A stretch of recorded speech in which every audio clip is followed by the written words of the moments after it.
आज़ाद कश्मीर देरकोट में यौम सियाह 5 अगस्त के मौके पर एक रैली निकाली गई, जिसमें सरदार अब्दुल लतीफ़ खान ने शिरकत की। सहाफ़ी सीनियर सहाफ़ी शीश खान और साबका अमीर कश्मीर मेंबर राजा इफ्तिखार अहमद खान। आइए देखिए रहील कश्मीरी की इस ख़ुसूसी रिपोर्ट।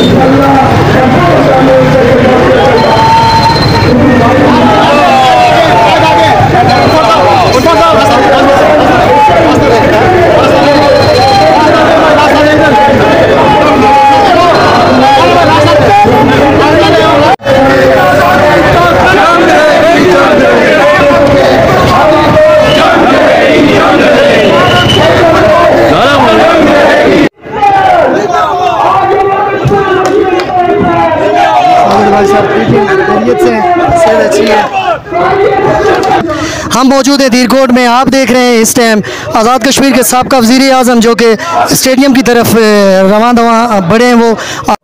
रसूल अल्लाह वसल्लम अलैका या हबीब अल्लाह,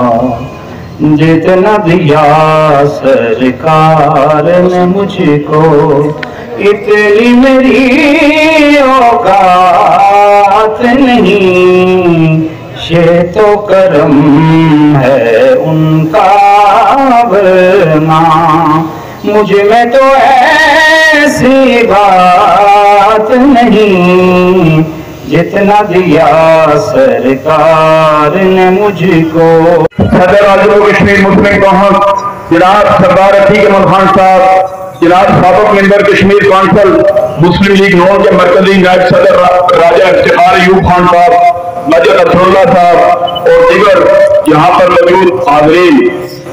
आज का दिन मैं समझता हूँ जो काल मोदी ने अपने मुंह पर लगाई, उस काल को साफ करने के लिए हम यहाँ यकजहती के तौर पर जमा है। इनाम भी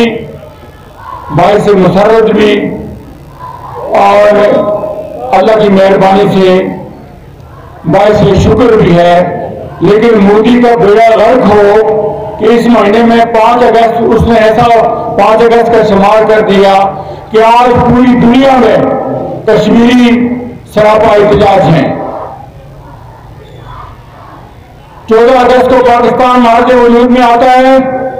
19 जुलाई को रियासत जम्मू और कश्मीर के मुसलमान अपने मुस्तकबिल को पाकिस्तान के साथ वाबस्ता करते हुए राज पाकिस्तान दुनिया भर से हमारे बहादुरों ने, महाजियों ने, मुजाहिदों ने, दिलावरों ने, हमारे आबा अजदाद ने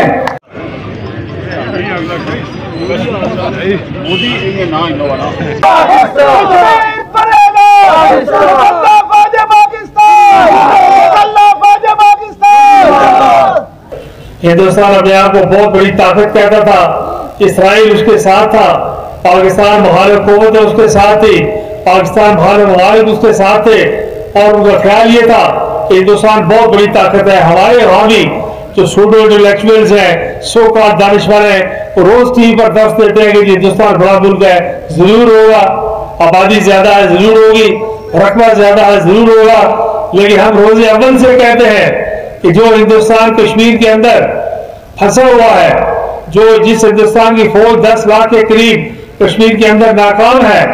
जो हिंदुस्तान अपने अंदर 25-30 लाख की पसंदगी तहरीकें चलाते हुए नहीं रोक सकता, वो हिंदुस्तान पाकिस्तान का कुछ नहीं बिगाड़ सकता, तहरीक आज़ादी का कुछ नहीं बिगाड़ सकता। लेकिन शुबा था, शक था, ऑपरेशन बुनियाना मरसूस ने मार के हक ने वो शुबा दूर कर दिया, और अल्लाह के फजल करम से सारी दुनिया में एक मैसेज चला गया कि हिंदुस्तान अंदर से खोखला मुल्क है।